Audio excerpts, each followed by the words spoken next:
this is my video coaching newsletter. And the topic of this newsletter is going to be men who are impatient. I've got actually two emails that I'm going to go through. I've got an excerpt from a guy's email, and then I've got an email from a woman. So you'll get to kind of see what a guy perceives is going on when he over pursues and he becomes impatient. He's not paying attention to sensory acuity, when it's appropriate to touch, and when he needs to back off and wait for her to come to him. And here you see a woman and what she goes through and what she usually tells guys when they become very impatient, when basically she doesn't give up the pussy in the time frame that they're expecting. And obviously you can understand why women respond the way they do, and that's why a lot of them tend to say things that are, at least from a guy's perspective, is confusing as to why they're getting rejected. So she's also having the same problem. So she has a lot of guys that want to be with her and they get impatient, and so most guys are getting never get past the third date. But what's interesting is that she says when she goes out with a guy that she really likes, that she never really gets past a second or a third date. So let's get into it. I've got a quote that I want to share from Edwin Chapin. It's a great quote about being patient. And it's short and it's right to the point. Impatience never commanded success. It's so true in life. Just like what I talk about in the video I did a while back called What You Fear You Attract. When you're in a fearful state, you're worried that something's not going to work out. It's a scarcity type of mindset. It's a mindset that communicates that you have lack in your life. And so what happens is when you put that energy out there and you make decisions when you're in a fearful state, your decisions are actually going to cause the circumstances of your life to mirror and match more of the behavior or the circumstances that you're really trying to avoid and get away from. So you make better decisions when you're in a peaceful, relaxed, calm state. And that's what I love about Network Chiropractic Care. I actually just got back. I've been in Orlando for the whole week. Obviously, you can tell by the hotel room that I'm in. And that's one of the things I love about it. It just makes you feel so peaceful, so relaxed. And it's like driving back to the hotel. I felt like I smoked a joint. I mean, I felt that chilled out. I'm not irritated by the fucking people cutting me off in traffic. I'm just cruising along, just really enjoying myself, being totally present in the moment. I'm not worried about what's going to happen in the future. I'm not worried about what happened in the past or yesterday or the week before. I'm just totally present 100% in the moment. And that's one of the most important things, that when you're with a woman, is to be present in the moment and only focus on what you're doing now, instead of worrying what may or may not happen when you get back to her, when you take her home, when you go for the kiss, is she going to kiss me? Or when you worry about those things, you get into your head and then you get out of the present moment, and she can tell you're not completely there. And again, I want to mention another quote by Thach Nhat Hanh, which is, I don't know if I pronounced that right, he's a Buddhist, very well-known Buddhist, and he says, you must love in such a way that the person you love feels free. And so from a man and a woman's perspective, what you're going to see here is kind of that battle that both of them are going through and how it affects their dating life, because men and women both. If you're dating a person who is impatient, it's going to cause you to feel like you're going to lose your freedom, like you're no longer going to be able to come and go as you please and do the things that you want. And when you feel that, when you experience that, you run away from it, because at the end of the day, like what I love about our founding fathers is they understood that freedom is a gift from the Lord. It doesn't come from the state, and it doesn't come from man. It is an inalienable right. It is, in other words, you cannot be separated. It is your birthright. It is your gift from the Creator, is freedom. And that's why all of us like to be left alone. Everybody wants to be, doesn't matter what country you're in or what kind of government you're in, everybody wants to come and go as they please and live their life as they want without some fucking jerk off or some fucked up politician or somebody who's more dysfunctional than the rest of us pointing their finger and projecting their own self-hatred and self-loathing onto us and legislating laws into existence that constantly take away our freedom of choice. Because what you're really doing is you're making up for the fucked upness of the politician. They tend to project all of that stuff into the legislation that they produce because they have a lot of self-hatred and self-loathing for for themselves, and they figure, oh, if I can get all these people to act the same, or I can control them. This is where you see like anybody that's a religious extremist. They have a low tolerance for people that don't follow their rules, whatever they happen to be. So let's get into these emails here. I'm going to read the guy's email first. It's like I'm going to just go through the last couple paragraphs that he sent me here. And so just to kind of give you what was going on is he met this girl. I guess it was a girl as a friend that he knew from college. And so he was hanging out with her. And so throughout the course of the evening, he was mentioning that at one point there was a car coming. He grabbed her hand, and, to keep her from getting hit, basically. But then he didn't let go. And so as they're walking, now they're holding hands. He could tell that her hand was like a dead fish handshake. And I'm sure you've probably gotten those where you go to shake somebody's hand, and they just stick their hand in yours, and it's like dead fish, basically. And so he noticed that, and eventually he let it go. And so there were times where she liked being affectionate, she liked kissing, but there were other times when he went for the kiss and he tried to force things instead of letting it happen, instead of noticing that it was time or that touching was appropriate. And so what was going on was he was touching her and trying to kiss her and hold her hand most of the time when she wasn't open to it. And when she was open to it, he wasn't able to recognize the signals because he was afraid of being rejected. And so basically he goes back to her place, and because I guess he lives a couple hours away, and he was just like late in the morning, and he was going to drive back because he's pissed off at the evening and go the way he wanted it to. And she says, no, why don't you stay the night? She says, I'll fix a cot for you. You can sleep in the cot. Well, the last time they hung out, I don't know, a few weeks before that, they were sleeping in his bed together. And so he basically lays down to go to sleep, and then he wakes up, he couldn't sleep, and he's like, fuck this. And so he leaves in the middle of the night. And so this is basically, he says, I slept for an hour, and then I left because I couldn't fall back asleep. And then she texted me the next morning asking when I left and thanked me for the night, saying she had fun. I told her I did too, and that I'll be calling soon to see when she can come back to get those cookies. So what he had asked her when she invited him to stay, he's like, well, why should I stay the night and not just drive back? She said, well, I'll make you cookies in the morning. And so she said, that sounded good. Now here's where you can start to see his behavior. This really is telling of how he was behaving and showing up when he's with her. Because he can tell at certain times that she's not as into it. And when you do that, you just continue hanging out and having fun, because women are like cats. They kind of come and go as they please. And if you've ever had a cat, you know the cat's going to come and sit in your lap and purr when it fucking feels like it. And if you call the cat, he's going to look at it, he's like, he's going to go, and then they get bored. What happens? The cat takes off, and you don't see it for 3 or 4 days, and then it comes back. And you got to give women that space. And what typically guys do is they see, wow, she's not really that warm, she's not touching me, she's not that affectionate. Okay, so I just need to go ahead and do it. I'm going to grab her hand and hold her hand. I'm going to grab her and kiss her.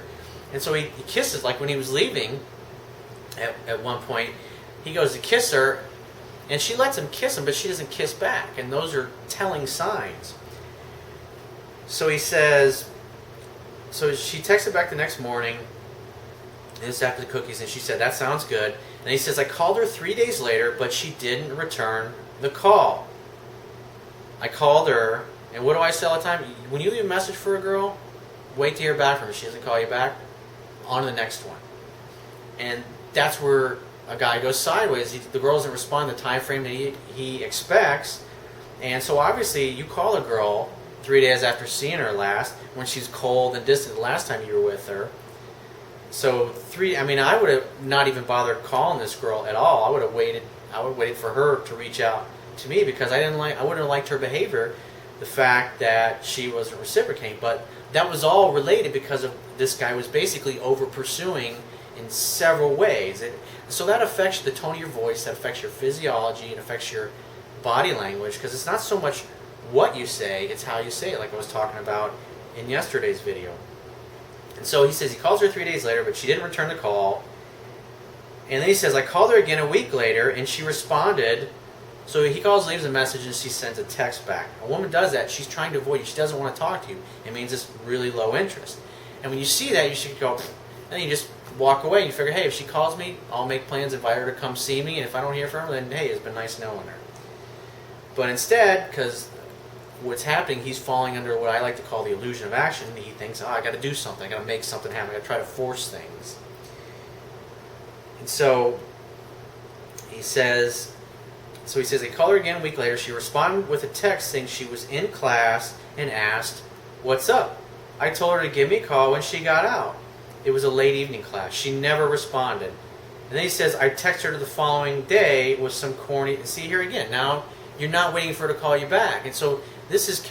You're basically doing what 97% of the guys are doing that don't have a clue about women. And girls get approached by these kind of guys all the time. And so she saw that vibe the last time you were together, and now you're continuing to over-pursue, and the more she blows you off, it's like you just keep coming back for more, and you're ignoring the fact. And that comes into the factor of like what James, my friend James in the video I did a couple days ago, Peace in Your Heart. And my friend, he's been married for almost 4 decades, and it's so true. He says you got to love yourself first, and you've got to be in love with yourself, and you got to respect yourself. And so when you do this kind of crap, it shows that you have no self-respect. And if you have no self-respect for yourself, meaning you'll let a woman walk all over you, blow you off, and yet you keep coming back for more, you don't respect yourself. How can you possibly expect a woman to respect you? It's just not going to happen. If a woman doesn't respect you, she will never fall in love with you. And so, in other words, the more you keep doing this kind of behavior, you're just never going to get anywhere.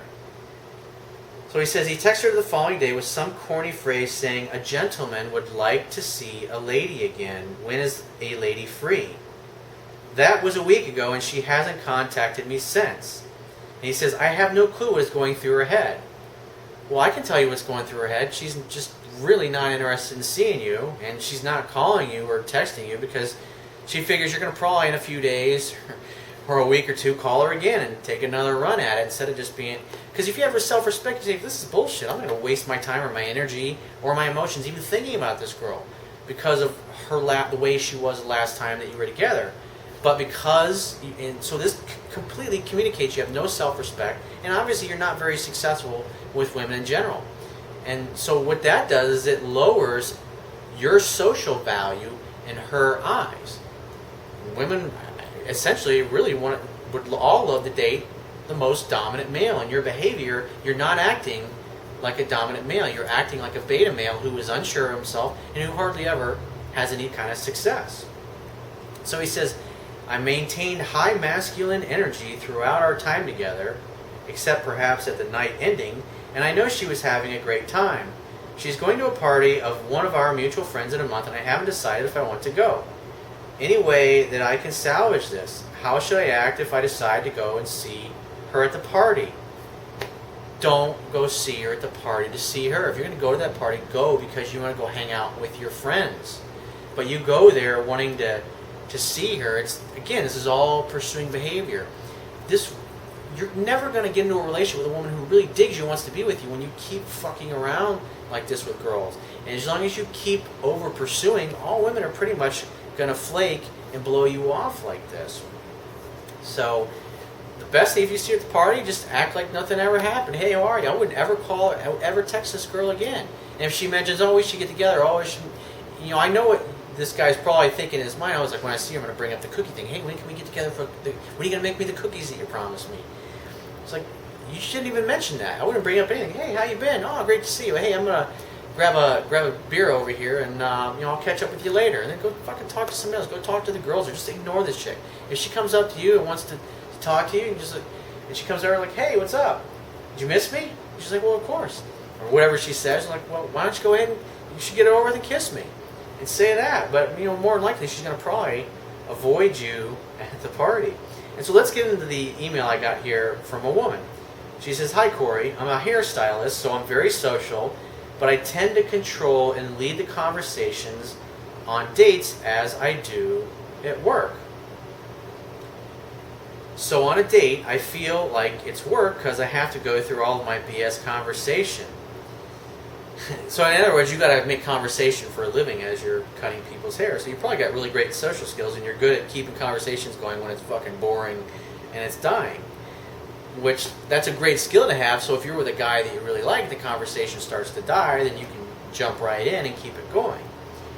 So she says, I started online dating, and that made my problem worse. I'm actually fairly attractive. Guys say that there's no way that you're single. That's a popular phrase a lot of them say to me. She says, some guys even think that my profile is fake. I can't help but laugh, but it's so frustrating. Now listen to this. She says, I discard men pretty quick. Most don't make date 3. And the guys I do like, I don't make date 3 with them, LOL.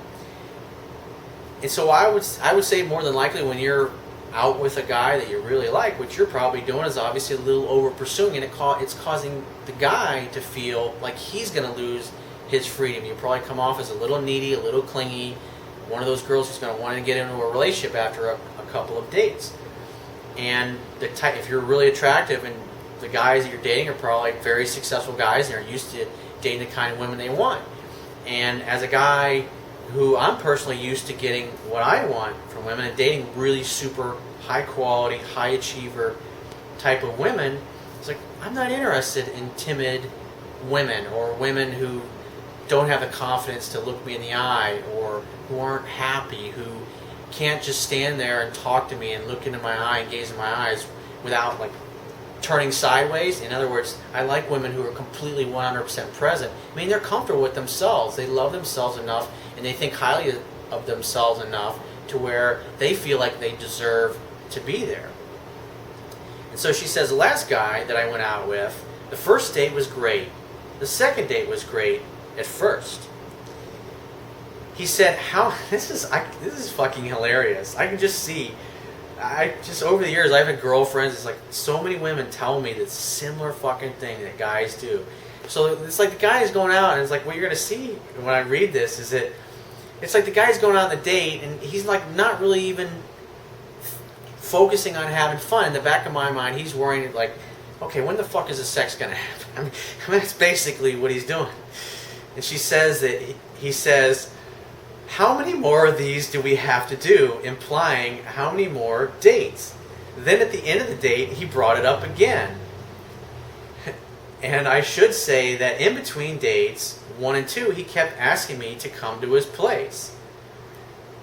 And she said, I don't know you that well and I'm not comfortable yet. Remember a video, an article I did a while back called Women Want to Be Safe and Comfortable? How many times have you heard me say that? Here you got a woman going, I'm not comfortable yet. And when a woman says, I don't know you that well, you know, the guy thinks, hey, you know, after we have sex, then you'll really know me well. That's what he thinks. But in other words, when she feels safe and she feels comfortable, in other words, this particular guy, now he's becoming impatient. And that is going to cause a woman, any woman for that matter, to think, you know, if I'm alone with this guy and I want to put on the brakes, or maybe he starts moving things too fast, because these type of guys, those are the guys that become impatient and become the date rapers. And so obviously women are going to have a natural fear of that. And so when a guy says these things and acts like this, that's it. They're out. They completely blow their chances because that type of guy just scares the crap out of them. And quite frankly, I don't blame women. I mean, physically they're not as strong as us guys are, and that's a defense mechanism that obviously they've developed, and that's why a lot of women will say the same kinds of things when they're turning the guy down. And so she says that he pressured me 2 more times, and this tends to be my dating pattern. Is my man filter off? Should I become a nun? Any advice is better than what I've got. Well, like I was saying earlier, you should look, and I mean, because obviously you've been out on enough dates with enough dudes to recognize the pattern of neediness, cleanness, and insecurity. And so when you're on, the next time you're on a date with a dude that you really dig and you're really into, think about that. Think about the things that you're going to say before you say them. Think about your body language, your physiology. Be aware of that. Because when those situations, when you're with somebody that you really like, we tend to project our high interest on the other person. And a lot of times we bullshit ourselves into thinking that the other person is more into us than they really are. And so my advice to you would definitely be more patient, but to watch those things and really act like you act around the guys that you really like as you do around the guys you're really not that into. Because more than likely, when you go out with the guys that you're really into, you do the same thing that men are doing with women that don't know any better, it's like you're over pursuing. And when a guy's got 5 or 6 girls blowing up his phone and hang out, and he's got his choice to hang out with 4 or 5 different girls, and one of them is needy and clingy. Because every guy has that's what does good in dating has experienced the flip side as well. Like I remember when I really started getting good at this stuff, what I saw happening is now I'm going out with women that are acting needy and clingy, and it made me, and it just completely changed my paradigm in the way I looked at things. It really helped me understand how my behavior in the past with women was causing them to not feel safe, not feel comfortable, and feel like they were going to lose their freedom with me. And so, more than likely, you're doing that. And through what you're saying, your body language, your physiology, the tone of your voice, it's communicating to the guy that you're going to be one of those girls that is going to want to nail him down to a relationship within a couple of dates. Guys, it's just interesting. So you get to see a flip side here. You got a woman doing the same thing that guys are doing. And so, like I said, the best thing that you could do is pay attention to what you're feeling when you're on dates. And men and women both, pay attention to what you feel. When you're with somebody you really like, you really have to pay attention. If you like to drink and party, don't get too fucking drunk, because it can cause you to over-pursue, get overexcited. It's like a game of poker. It's be patient. Take your time revealing things. Notice what the other person is reciprocating, and kind of match and mirror their behavior a little bit. That's what I talk about in my book. It's like when you grab a woman's hand, or to walk across the street. It's like when you get across the street. I mean, she's holding your hand tightly, great, but you can feel it when she gets a little tired of it. Her hand will become loose, and then just let go of it. And as you keep walking, it may be a couple of blocks as you're walking, and then her handles, as you're walking side by side, and your arms are kind of swinging. Her arm will kind of, swing at your pace, and then it'll start kind of bumping in you, and then you just kind of grab your hand and wrap your fingers, intertwine them with hers, and she'll hold your hand. But a few minutes later, she may do the same thing. She may let go again, and you got to let her go. It's really important, because when you hold on a little longer than you should, what happens is they start to feel like, I'm going to lose my freedom. And for women, because they're so used to going out with the 90s, or meeting the 97% of the guys out there that don't get it, they can sense this stuff right away. And so they want to get out of it or reject the guy before they ever get either on a date or go on a second or a third date, what have you. So that's what I would do if I were you. But like I said, impatience never commanded success. So less really is more. When it comes to creating attraction, whether you're a man or a woman watching this, less really is more. You really especially have to be aware of your behavior and dial it down a couple of notches when you're on a date with somebody that you're really into, because they can tell. When we're with somebody that we really like, we find them funnier. We find them more attractive. Their weird idiosyncrasies or their weird habits, they don't annoy us at all. We think they're cute. It's not until you've been together for a year or two that they really start to irritate the shit out of you. But I mean, it happens. It's like anytime in a relationship, it's like, even friends that I know that have been married for multiple decades, sometimes you get bored with each other, you get sick of each other, and you just need some space. It may be just going out for a night and having some beers with your buddies, or going and having a girls' night out or whatever, so you can have some time apart. You got to have a complete life on your own, because you come together to share your completeness. So if you'd like to get my help personally, the quickest way to get my help is to go to my website, click the products tab at the top of your screen, and just follow the instructions for booking a paid phone coaching session. If you think you have a great question that'd be a great topic for me to do a future video newsletter in, then go to my website, click the Contact Me tab, and only send me 1 to 2 paragraphs max. And I only consider emails at this point where there's proper punctuation, proper spelling. It's like, because sometimes I get emails, it's like 2 pages of one giant run-on sentence with all kinds of misspellings. And it's like, number one, I don't have time to read that. And number 2, it's hard to read. Make it easy for me to read, and give a good topic. Because like I said, I'm just so inundated with emails. Right now, I'm over 3 weeks behind in answering emails. And it's going to get to a point, I'm sure in a few months, where I'm just not going to be, most of the emails I get, I'm not going to be able to answer them. And it's good, because obviously as my audience is growing, I'm getting busier.